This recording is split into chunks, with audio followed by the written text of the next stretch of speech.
जय जवान जय किसान। आप सभी का स्वागत है विद्या पाठशाला में। मैं हूं आपके साथ पीके संगम। आज क्लास में जानेंगे कि फांसी की सज़ा कैसे होती है।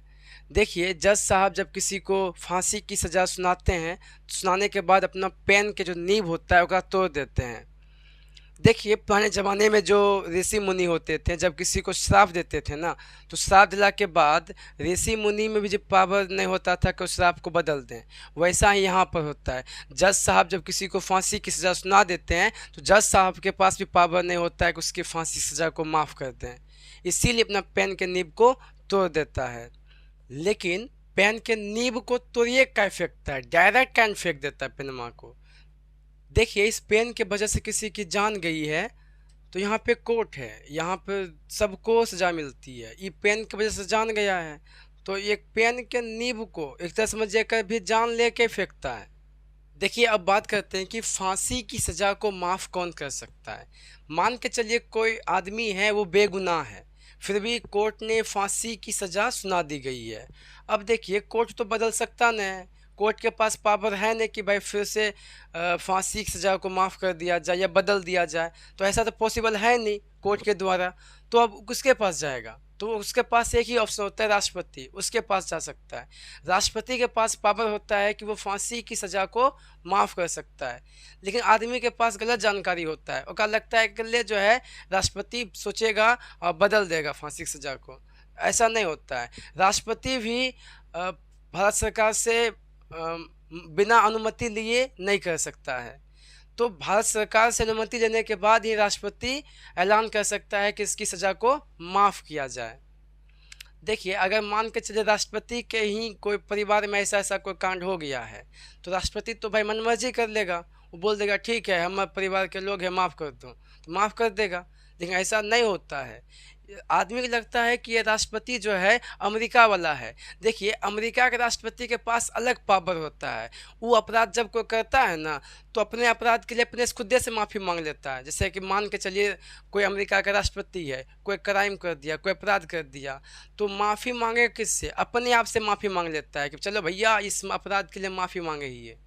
तो ये पावर होता है अमेरिका के राष्ट्रपति के पास। लेकिन हम लोग के राष्ट्रपति के पास ऐसा पावर नहीं है कि वो अकेले कोई फांसी को माफ़ कर दे।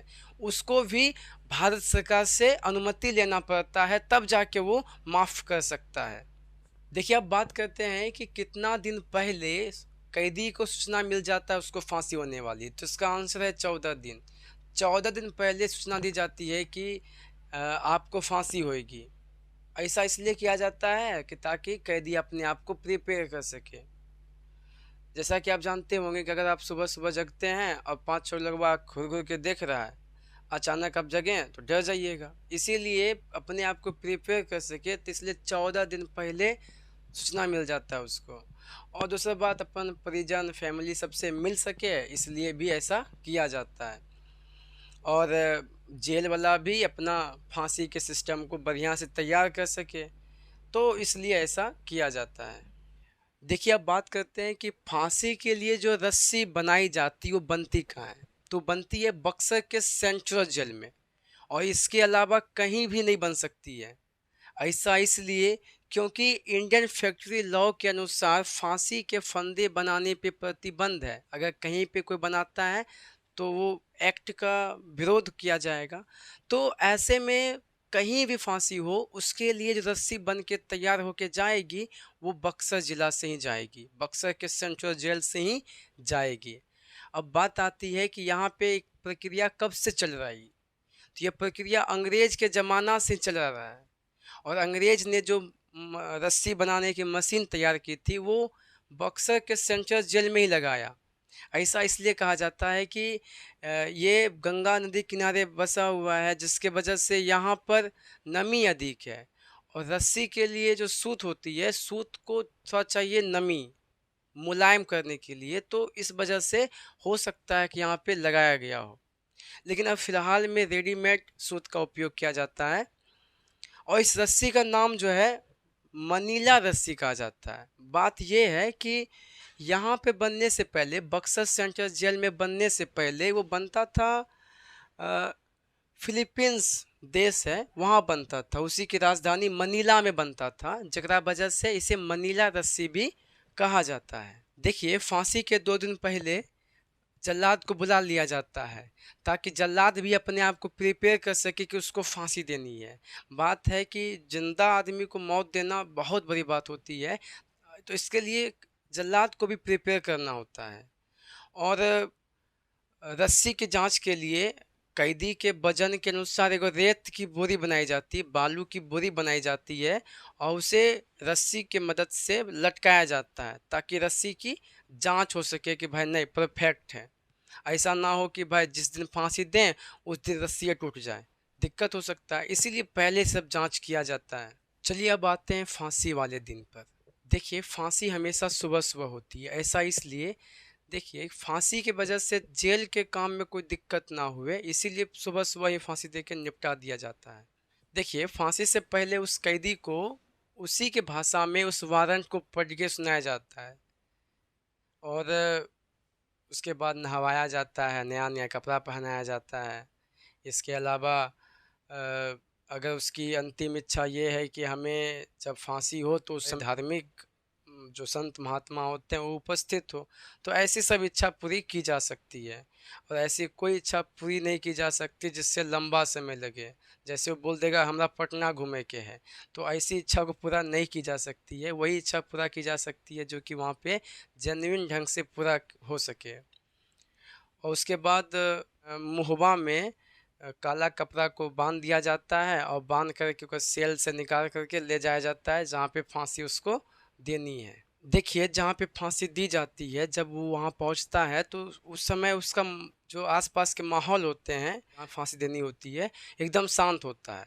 ऐसा इसलिए होता है ताकि वो आदमी को पता नहीं चले कि भाई फांसी कब उसको होगी। तो जल्लाद साहब जैसे वो देखते हैं वो आ गया है तो कब पैर को बांध देते हैं और पैर को बांधने के बाद ओकरा कान में जाके बोलते हैं कि हमरा माफ़ करना, हम तो सरकारी कर्मचारी हैं, सरकार के हुक्म है तो हम ऐसा ऐसा काम कर रहे हैं, हमको माफ़ करना। और ये बोल के फिर राम राम बोलते हैं, अगर मुस्लिम है तो सलाम कहते हैं। उसके बाद उसके मुहबा में काला कपड़ा तो हैबे किया, फांसी पे लटका दिया जाता है। जेलर साहब के पास होता है रुमाल। अब बोलिएगा कि रुमाल क्या होता है। अब देखिए, मुहबा में इसीलिए काला कपड़ा बांधा जाता है ताकि वो देख नहीं सके कि कब उसको फांसी होगी। जैसे मान के चलिए कि उसको जेलर साहब चिल्ला के बोलते हैं अब फांसी दे दो, तो हमारा लगता है कि आदमी आके यही निकल जाएगा, मरिए जाएगा इसे ही। तो उसी के वजह से जो है ना उस समय का माहौल एकदम से शांत रखा जाता है और जब उसको फांसी दी जाती है तो उसका इंडिकेशन किया जाता है जज साहब के द्वारा। वो इशारा करता है कब दे दो फांसी, इशारा में बात करता है, या तो रुमाल को हिला देता है, जल्लाद समझ जाता है कि अब फांसी देना है, तो रुमाल के सहायता से इशारा किया जाता है, जल्लाद समझ जाता है और लीवर को खींचता है और जैसे खींचता है वो कैदी लटक जाता है और कुछ समय के बाद दम तोड़ देता है, मतलब मर जाता है। और इसकी पुष्टि के लिए वहाँ पे डॉक्टर साहब मौजूद होते हैं। डॉक्टर साहब जाता है, जांच करता है और बोल देता है कि हाँ मर गया है।